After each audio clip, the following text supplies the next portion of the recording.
ঘটনাটি শুরু হয় গ্রাম থেকে। গ্রামের পরিবেশ দেখলে যে কেউ থেকে যাবে। এরকম ঘটনা শুধু শহরে হয় না, গ্রামেও হয়। আমি গ্রামে বেড়াতে আসছি 2 দিন হলো, কিন্তু ঘুরতে যাব কারো সময় হয় না আমাকে নিয়ে বেরোনোর। তাই আমি ঠিক করি একাই বের হব, যেই বলা সেই কাজ। হঠাৎ গ্রামের কিছু লোকজন আমার পিছনে পিছনে আসছে। ভয় লাগছে, তবুও নিজেকে সামালে নিলাম। কিছু দূর যাওয়ার পর আবার কিছু লোকজন এসে ঘিরে ধরে আমায়। এরপর আমার হাতে থাকা ব্যাগ থেকে টাকার ব্যাগটা নিয়ে যায়।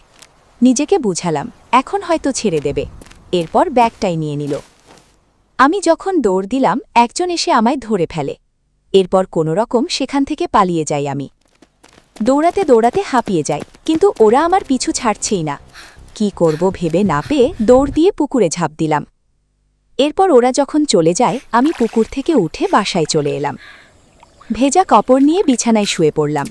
ভয়ে আমার হার্টবিট বেড়ে যাচ্ছে। আজ যদি ওরা আমায় ধরতে পারত তাহলে আমার জীবনটা নষ্ট হয়ে যেত, কিন্তু ভয়টা আজও থেকে গেছে। এরপর থেকে একা কখনো বের হইনি।